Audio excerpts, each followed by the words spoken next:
Habis aja gitu. Capek sih, capek. Untuk ketemu orang lagi, untuk ngobrol lagi tuh habis. Udah draining banget loh ya. Iya, secara mental tuh juga sebenarnya lagi nggak stabil banget lah. Kenapa? Gitu. Karena Bukan di karir oke-oke aja. Itu aneh ya. Hubungan Gua rumah juga- tangga oke-oke aja. Iya. Kenapa? Abisnya kenapa?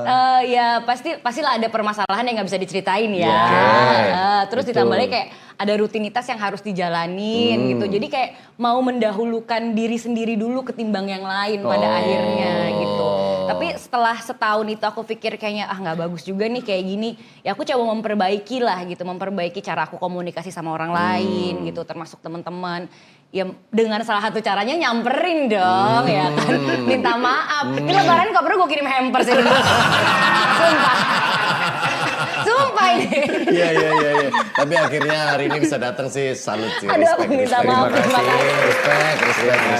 Terima kasih.